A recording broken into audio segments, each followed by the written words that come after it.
actually the 155-pound weight division's fully loaded. We had hundreds of fighters that were interested in getting in this tournament. But at the end of the day, it comes down to the fighters that go out there and perform.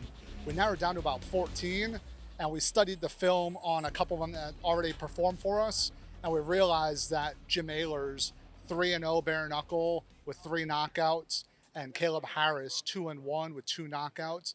His first fight was a really good fight, and I believe he lost by split decision, but his second and third fight were devastating knockouts. He went out there, his second fight, and knocked the guy out. He knocked him down 5 times, and a 5th time he knocked him down. If you watch closely, Bill Clancy is waving the fight off before his opponent actually hit the ground. Dave Feldman mentioned today that that one fight had over 10 million views online. So obviously people love to see what he can do. Matching him against Jim made the most sense because Caleb came from pretty much nothing. Like, people didn't know who he was, where Jim was established. So instead of doing the 1 through 8 ranking, we actually looked at which made the most sense and the most excitement, and we felt those two guys matched up really well. Going on to Palomino and Brito, I just know their styles. So Palomino, I've seen him fight at World Series of Fighting. Very exciting fighter. I knew how aggressive he was. Brito, same thing. With Brito, his first fight, he went out there and he knocked out Harris Stevenson in Biloxi. His next fight, he fought Jim Ayler's. Jim Ayler's stopped him in the first round, but we still knew how much potential he had and how aggressive he was. Palomino, the guy's a legend in MMA, so we knew that he always comes forward, he's always aggressive. So these two guys are going to come at each other, and I don't think we see either one of them back up. And the last one you mentioned, Hector Lombard versus David Mundell. That fight wasn't originally scheduled to happen. So Hector was scheduled to fight Joe Riggs. Joe Riggs gets injured. Dave Feldman and I talk. We bounced some names off each other, and he said, the guy that makes the most sense is Dave Mundell. Dave Mundell's 2-0, 2 stops. He has the power, he has the size, and he's on a tear right now in bare knuckle. So when I looked at all of them, Dave's like, let's make this fight happen. He made the call, they were able to come to an agreement, and I think it's going to be a really hard-hitting and explosive fight for both these guys. Hector Lombard, I can't say enough about the guy. He's an Olympic medalist. He has a huge career, Bellator champ. He was in the UFC.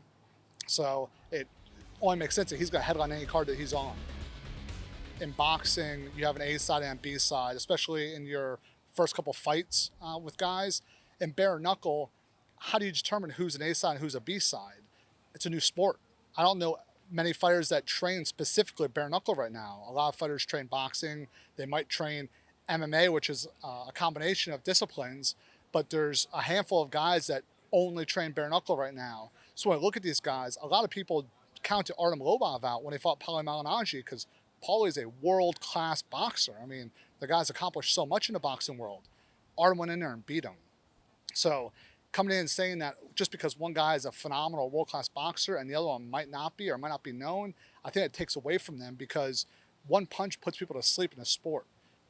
So the fact that the experience might lean towards someone in boxing doesn't necessarily mean that they have the advantage, because in bare knuckle, what makes a difference is that they can clinch. So a lot of times in boxing, these guys get grabbed and they're trying to push their opponent off, or they wait for the ref to break them up. Where here, you get that plum clinch and you can punch in the clinch. So guys that have Muay Thai experience might have an advantage over a guy who is just a traditional boxer. The origination of the female weight division started with Beck Rollins. Beck was undefeated, 3-0, and we decided to focus on the 125-pound weight class because we were getting a lot of females from the beginning that wanted to do this, and it seemed like they were all at the 115, 125-pound range. Now, we did get 1 or 2, 135, 145 and up, but a bulk of the females were 115, 125. After Beck, we had Christine Faria come on in, and she is phenomenal. So we thought it was going to be hard to find someone that could beat her after Beck left. And then Helen Peralta came around, and a lot of people might have counted Helen out because they never seen her fight, and they seen Christine and how dominant she was. But Helen went on and took the title. So there's more to the fighters than just their record. It's the whole person concept. That's why we thought that the fighter tryouts were so important, because we get to meet the fighters and see that they're more than just a record on paper.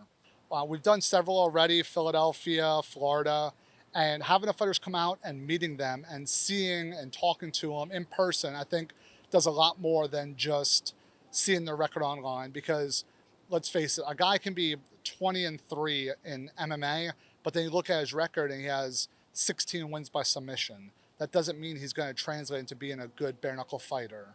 But you have these other guys who come on out, the records might be upside down. Arnold Adams didn't have a phenomenal MMA record. He came out to a tryout now. He showed us what he can do. We entered him into an 8-man tournament because we thought he fit well. He went on and won the title. So sitting down and talking to the people plays a big part. One thing that David Feldman really does well is he gets to know the fighters. You're not just a name or a stat. You know, he asked me about him. Where's this guy from? What's he do? Like, he calls a lot of these guys up and he talks to them. What do they do for a 9 to 5?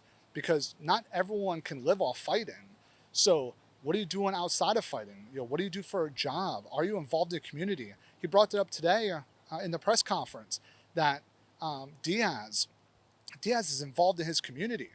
A lot of promoters may not know that about their fighters, that their fighters are actually involved in giving back to the community. But that's something important to his company and something important to David Feldman. So for the fighters that want a shot at competing in an upcoming BKFC event, the best ways to get a hold of us are on Facebook, Instagram, Twitter, or by contacting me directly. I can also be reached at email at nate@bareknuckle.tv or fill out a fighter application on our website, bareknuckle.tv.